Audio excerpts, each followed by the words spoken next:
बिहार में नई सरकार बन गई है। नए मुख्यमंत्री के नाम की घोषणा के साथ ही हर किसी के जहन में एक ही सवाल आने लगा है।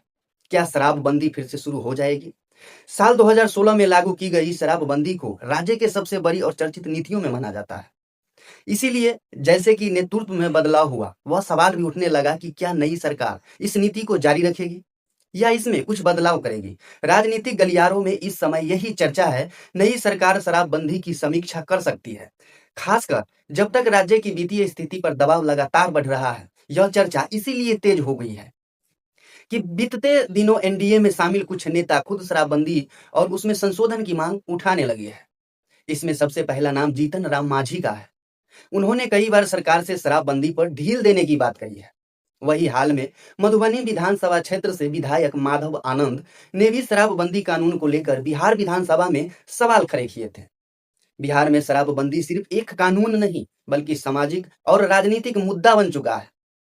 खासकर महिलाओं और ग्रामीण इलाकों में इस नीति को लेकर समर्थन का एक मजबूत आधार तैयार हुआ है।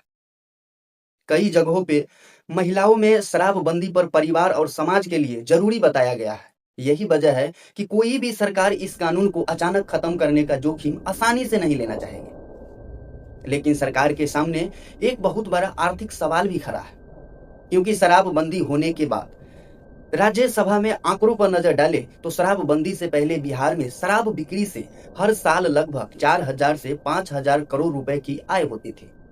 यह राशि राज्य की कुल कर राजस्व का एक महत्वपूर्ण हिस्सा मानी जाती थी।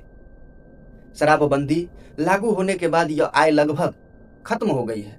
विश्व विभाग के अनुमान के अनुसार पिछले 8 से 9 सालों में राज्य को शराब से मिलने वाली संभावित राजस्व के रूप में कुल मिलाकर 35,000 से 40,000 करोड़ 35,000 से 40,000 करोड़ से ज्यादा का नुकसान हुआ है।